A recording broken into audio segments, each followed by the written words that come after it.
can't believe what a demand there is for this information. Anyway, I'm going to introduce to you Lance Colding, sorry. That's right. Australia field maintenance worker. That's what I do. Okay, take it away. Hello, everybody. Thank you so much. Thank you. Hi, Lance. Okay, so thank you for coming. This is going to be quick. If you look on the internet or pretty much anywhere around and you ask 10 different people how to catch gophers, you're going to get 10 different responses. Okay, I've developed this system, I guess you'd call it, because I work for the Public Works, and a big part of the job is not just catching the gophers, but fixing the damage. 3 different animals that people ask me about: gophers, moles, and voles. Bowls? Voles with a V. It's an upside down mole. I don't know. First of all, I've never seen a vole. I don't know what they look like. Don't ask me about voles. Moles do exist in El Cerrito. Moles, they don't cause as much damage. The way you can tell a difference between a mole and a gopher is moles will have a circular mound of dirt and very fine. And if you were to take that dirt off, it would look like they pushed it up through this hole. There's no tunnel right there.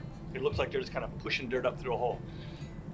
Moles don't come out of the ground at all. They're blind. They don't come out unless they're coerced out by traps.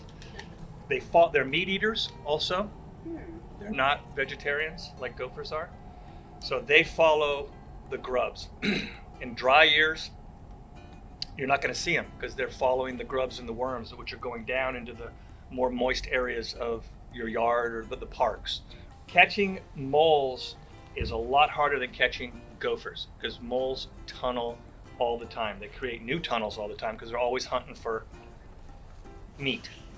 So wherever a worm is where the mole's going. So I've actually set traps for moles, and then I pulled off the plug to check my traps, and I've seen a mole actually tunneling right under my traps. What the hell? So they're harder to get. They also, again, they make so many different tunnels, there's not a lot of damage there. So I wouldn't worry about it. Just clean off the dirt that's on the top. They'll go away eventually. Gophers are going to be coarser dirt. You see dirt like this, it's very coarse. That's going to be gopher dirt. And gophers push their dirt out of a clean out tunnel. And so you'll see a semicircular, almost or more, spray of dirt with kind of a caldera. The middle part kind of sinks back in. So you'll see that, and it'll be coarse dirt.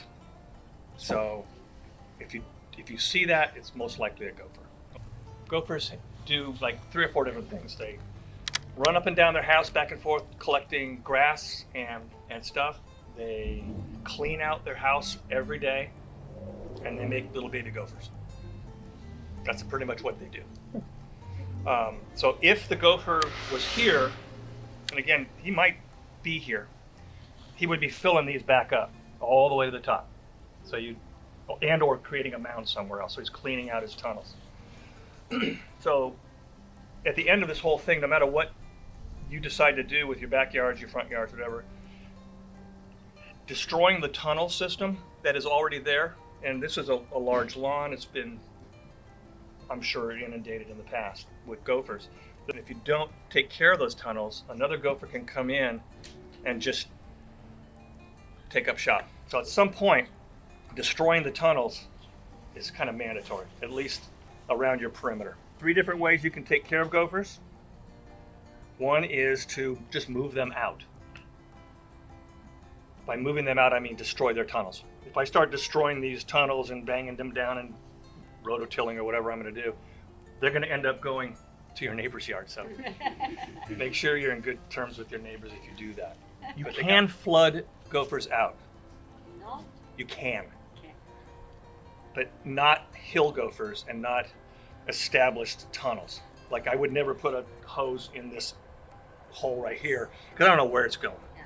I could spend 5,000 gallons and the gopher's up there, but all the water's going down there and he's just going, All right.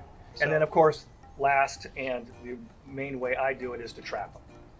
Okay, I'll try flooding them if they're on the flat ground. If they're on hillsides or any kind of new territory that I don't know anything about, that I haven't collapsed in tunnels, I'll set traps. And there's a specific way to set a trap in my mind, and I catch every gopher I go after, just so you know. Sometimes I catch them in an hour, sometimes I catch them in a week. It depends.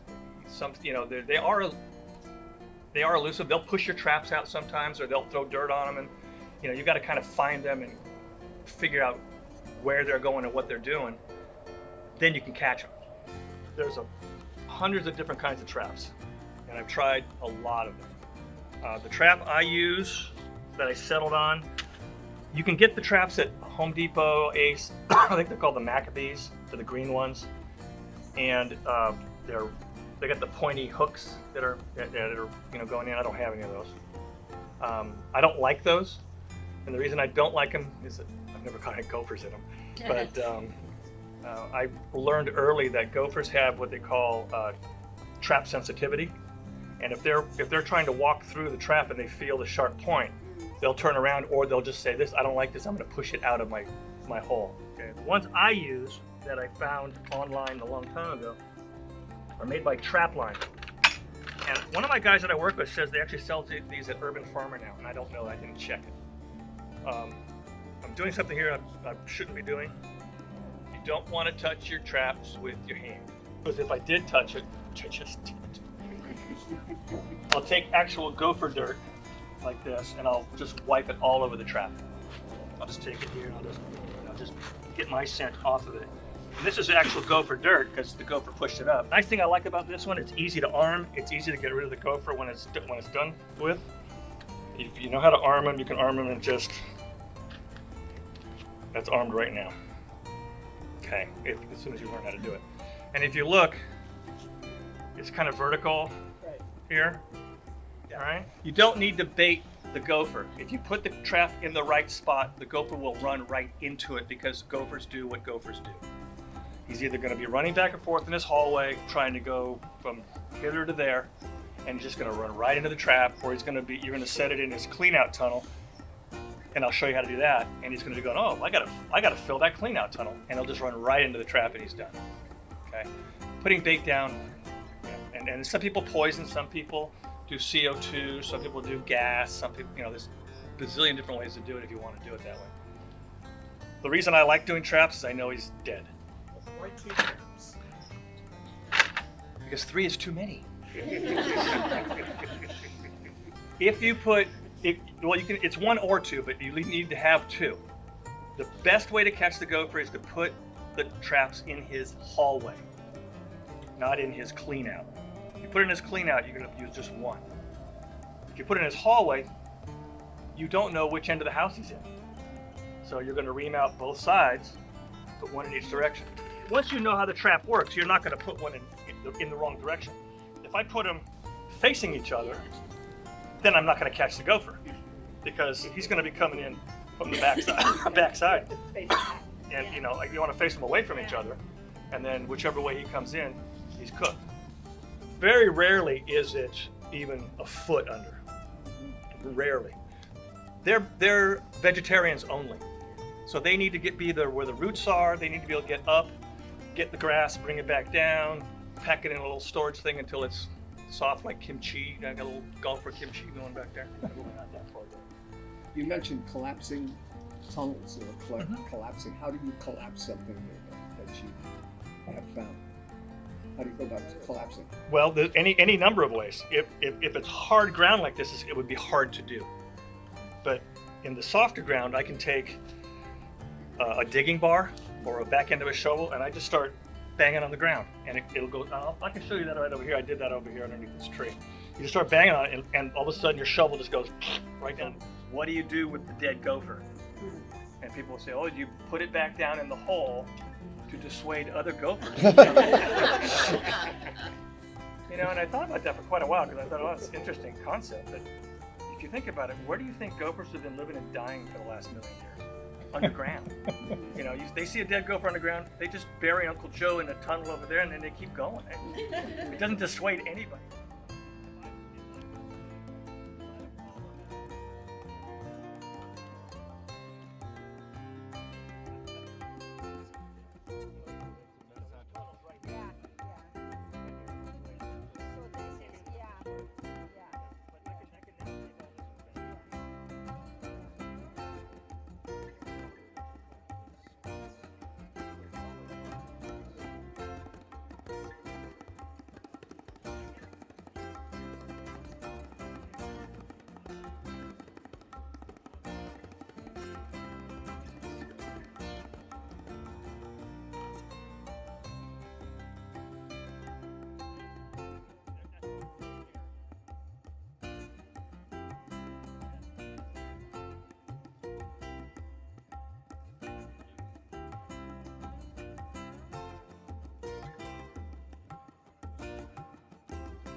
The other way. Yay! All right. Did you set that up or this? No, I got it. Yeah, I went out and caught a dead gopher. You put it in there. I just got him out of the freezer about an hour ago. Huh? You know, I go with gopher sickles. Easy.